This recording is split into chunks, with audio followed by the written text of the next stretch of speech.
let's talk about the order of cash flow in a real estate investment.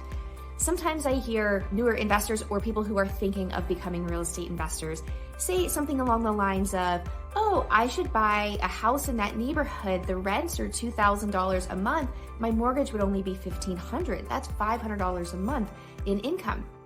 That is not true, and they're not looking at the full picture yet. So let's break down what is happening with real estate cash flow.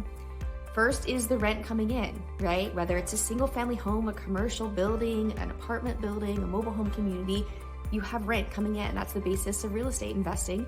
And then on the way out, you have your expenses. So let's start with debt. The bank is going to get paid first. And whether it's a true bank or sometimes in our case, we bring on debt investors who have loans with us.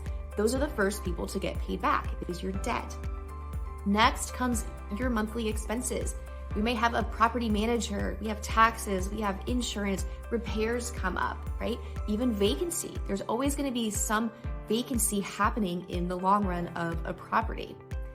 Then third would be reserves. So after your day-to-day expenses, we have to reserve money because we know there will be expenses coming up even if they haven't happened this month. Things like needing to replace a roof, re-gravel a driveway, fix potholes. These things are going to happen. HVAC systems are going to break down, but they don't happen every month. So we hold money aside knowing they will happen at some point in time. After we have our reserves, that is when the investors, equity investors in a property, if you have equity investors, that's when they would get paid. And then lastly would be the sponsor, the person who's putting the deal together. And if there aren't equity investors, then just you as the owner of a real estate property, that is when you get paid. And so make sure if you are looking at a property to invest in that you've thought of these different things, including vacancy and property management and all of the hidden expenses that tend to come up with real estate.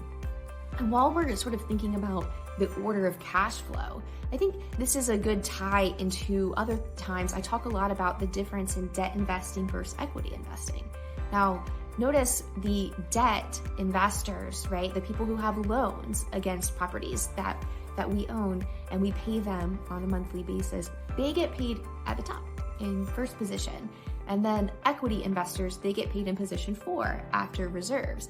And there I have a whole video and blog post on the differences in equity and debt investing and which one is right for different people. But one of the benefits of being a debt investor and getting those interest payments and not having an ownership stake in the property is that you are paid at first. So there is less risk typically in those types of investments. Hopefully this was helpful in understanding cash coming in, cash going out, and what cash actually gets in your pocket.